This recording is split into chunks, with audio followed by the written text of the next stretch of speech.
New Zealand were 17-3 up at half-time. Historically, you look at the stats, they've never lost a game from being 14 points up at half-time.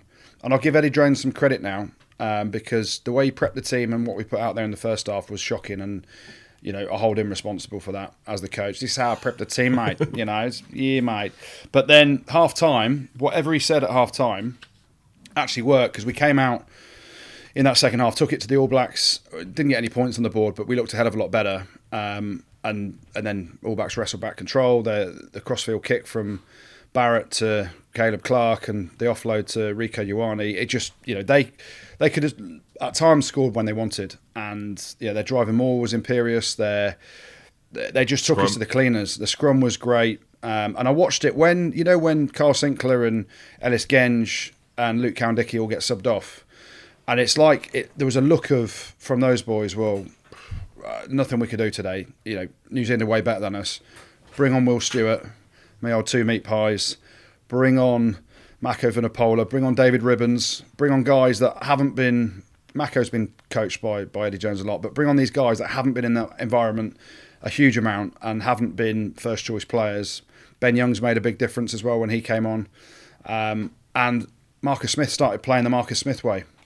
I interviewed Nick Evans pre-match, and he was chatting about the Marcus Smith that plays for Harlequins and the Marcus Smith that plays for England, and he said, he's obviously the closest person to him in terms of coaching and all that stuff, and he said they haven't got a structure at England how they play, so he doesn't know the detail on how they attack and what their shape is and all this stuff. So you then look at how we played in that last 10 minutes. Marcus Smith's got the goosey out, they've got runners everywhere, pulling it out the back. There's space on the edge. I know Bowden Barrett's in the bin, but we actually go looking for it, and we play in a way that England fans want to see, and Eddie Jones has not allowed the boys to play in a long time in that manner. So, unbelievable last 9 minutes. And Eddie Jones, some of his quotes, he said, mate, we're building a team that has to be able to play in a number of different ways, and that was the great thing about the last little bit. Right, so Eddie Jones is basically said great accent. Eddie Jones is trying to build a team that can play in a number of different ways. Well, there's the Eddie Jones way, which isn't working. Then there's, don't listen to Eddie Jones, lads. Chuck it around a bit. Let Marcus Smith have the ball and dance around and pull people out the line and put Manu through a hole. And we're a whole different team. So Eddie Jones, take a step back, son, because when you're in charge and when you're giving the instructions early in the game, it just ain't working. First time I've seen Jack Noel vulnerable as well. I thought the way that they played, because you're not going to kick to Freddie Stewart, are you? And they found that gap. Caleb Clark, my goodness me. And you don't want to draw comparisons to the great Jonah Lomu.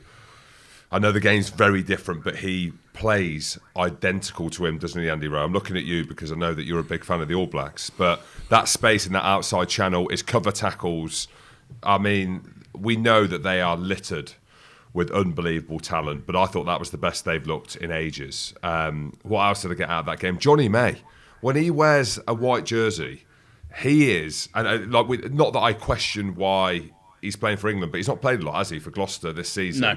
He gets picked all the time. He's not been a British and Irish Lion, but Eddie Jones likes him. Mate, he rocks up when he plays for England, and he's one of the best players on the pitch. So we love the chicken on here. He's had a tough run of it lately. He got COVID when they were on tour in Australia and didn't play. He's not really played much for Gloucester, but he looks good. Ben Youngs, when he came on, you mentioned it there. Unfortunate for Judas. I mean, Jack Van Porthley. It was a baptism of fire, wasn't it? And I genuinely think that, like they've said after the game, he'll be better for it. Apparently he broke his finger and it was hanging through the skin. Well, not apparently, that's what happened. Eddie Jones confirmed it, but you can actually see it on TV if you're a sicko like me and you pause it and go slow-mo anyway. But he was, I mean, he was probably wondering what the fuck is going on, isn't he? He's getting blasted from the side in the breakdowns by Brodie Retallick. I thought the referee was harsh at times, your mate. I don't want to go hard on him, Goody, because we're going to try and get him on. But the ball ain't out. The ball is not out, and he's calling the ball out. I don't know. Goodness me. I know what you mean. I actually thought that was out though, because it was. Oh, of course you did. You're talking about the Ardy Surveyor, mate. You're talking about the Ardy Surveyor one.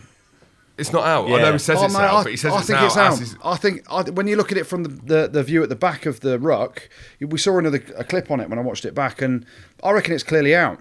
Because it's not behind a foot, it's like the side of the ruck where there's no. You've changed. You have changed beyond measure. What I will say about Mathieu Reynal, he got some absolute stinkers as well, didn't he? He had some absolute stinkers at times with other decisions for Very both teams. whistle-happy. Yeah, I mean, they're loving this. I thought he got all of them right, though, Goody. I thought he got, apart from that one. See, look at us just disagreeing and agreeing.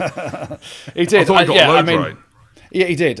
One thing they've obviously, I've noticed over the weekend, all the refs are trying to pull up players on being in front of the kicker a lot and neck rolls. They were the two that came out of the weekend, an incredible amount. And the couple that he gave, I think he gave one against New Zealand. Rico Ioane. Yeah, and that he was in front, but there was another one in the game when someone else has put him onside.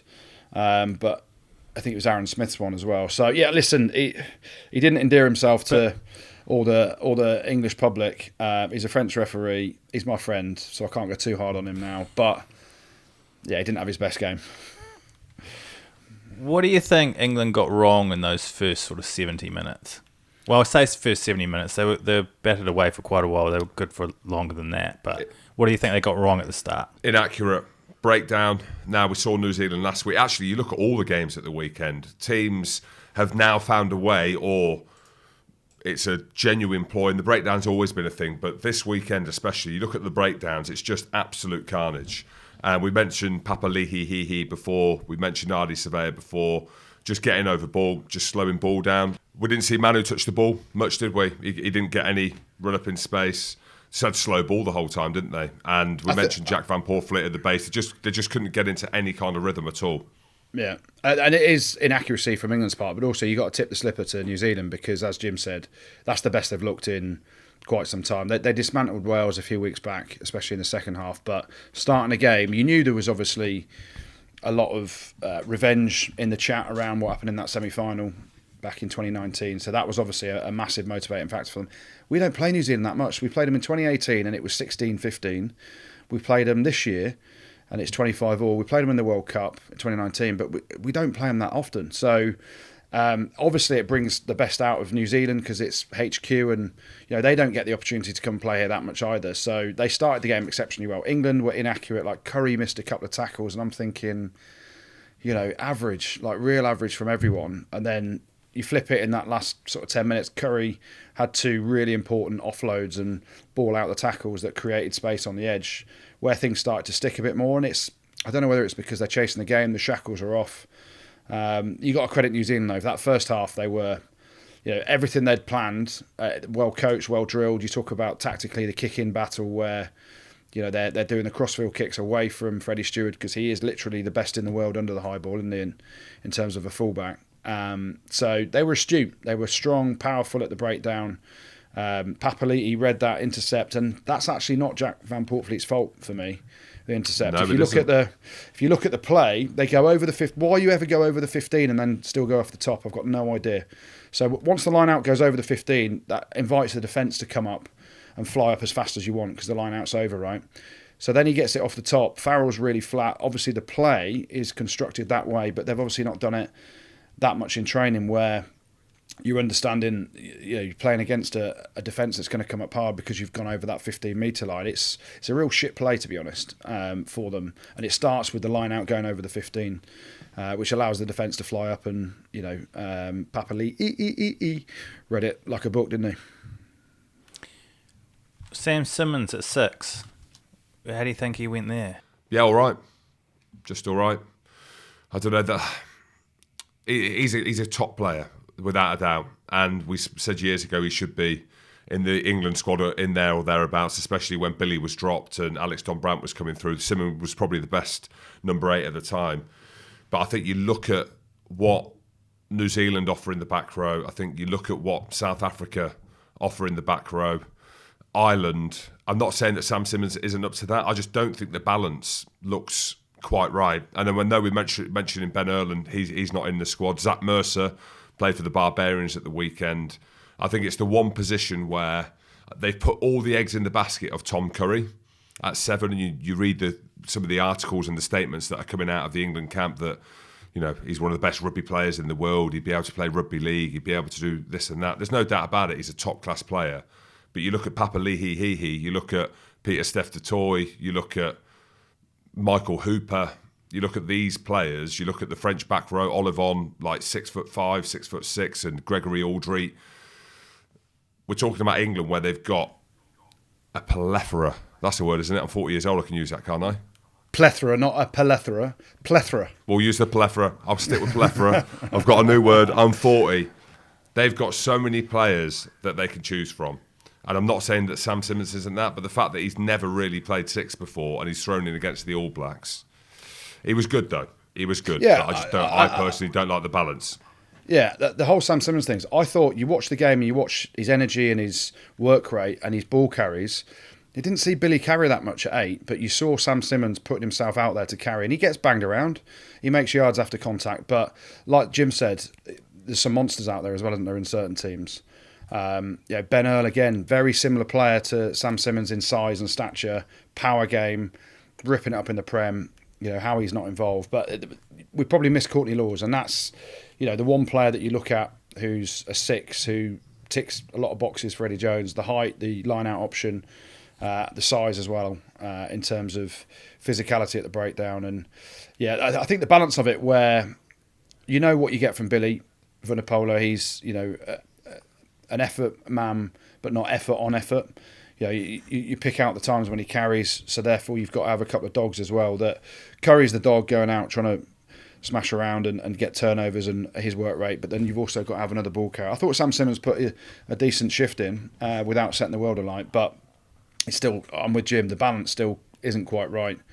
And I don't know how you get that balance because the other players we're talking about are all very similar, aren't they? Yeah. Was it the right call to kick the ball out at the end? What, TJ Perenara's Yes. kick? We're talking about TJ Perenara's kick, and then he's hobbling off injured, pretending that was what happened.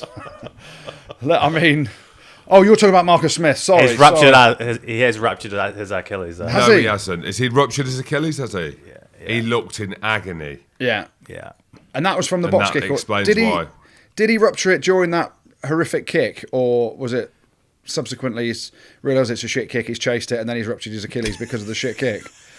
I feel bad for him now. Now I know he's ruptured his Achilles. I do feel bad for him because that's a brutal injury. And he looked in a lot of pain. But he's lost the game for the All Blacks there, hasn't he, with that kick? What are you thinking? Big call. And Marcus Smith's decision to kick it out? It's a tough one, isn't it? Because it's Any so... other team? No. Any other team, Goody, not against the All Blacks. Get the ball off now. No, it's a tough... My thing on it is... The reason it's a tough one is because it's so against everything that Marcus Smith stands for, I think.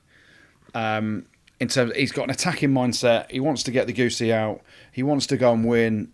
And he loves attacking rugby. So for him to make that decision, I think it's a bit of panic mode around what does Eddie Jones want me to do, as opposed to playing on instinct himself. Now, the other thing around it were, I watched him kick the conversion. He sprints back as fast as he can because he knows it's the last play. And it's not like he's happy to take the draw once he's converted that try from Will Stewart. And you're seeing Marrow giving it the pump up, and you saw Will Stewart giving it the pump up, like they wanted to play. And then the kickoff comes. It's England-New Zealand at Twickenham. It's not a Premiership game. It's not a group game in the World Cup. It's not a Six Nations game where you take the points and you know where you stand in the log. I think we should have gone for it. You're saying it's a nothing game. That's what I said. Last week I said these games are like nothing games. Well, you don't play the All Blacks that often. I don't know. It's hard. You're saying they should have gone for it, Goody? It's easy from the cheap seats here and on the podcast saying I can go for it. Mate, if that's me, I'm kicking it straight. I'm kicking it out as well if that's me, to be honest. Finn would have went for it. Hey, Finn would have. Finn Russell would have gone for it. But then, so what do we sit here on, doing the podcast, had he gone for it, given a penalty away somehow, somewhere, and the All Blacks win it, we're going to pat him on the back and go, but you tried. You wouldn't. You'd be like, why didn't you kick it out? And that's the jeopardy. That's what we do. Yeah, that's what we do. That is what we do. And that's the jeopardy. If you actually look at the structure, and you've got to let the players feel and make the decision. If you look at how the kickoff went and where, I don't actually think it's Marcus Smith's fault, because you look at everyone else. There's loads of boys not even interested in playing either. So you need the players around you to want to go after that last play to try and win it. And maybe the box kick back to them and put them back under pressure and give them the decision whether they play on it was the right thing, or pump it long down the middle and say, go on then, you have a go, boys. It's hard, isn't it? The draw's a win. The draw's a win for England. From where they were, it does feel like a win. Pod. Rugby pod.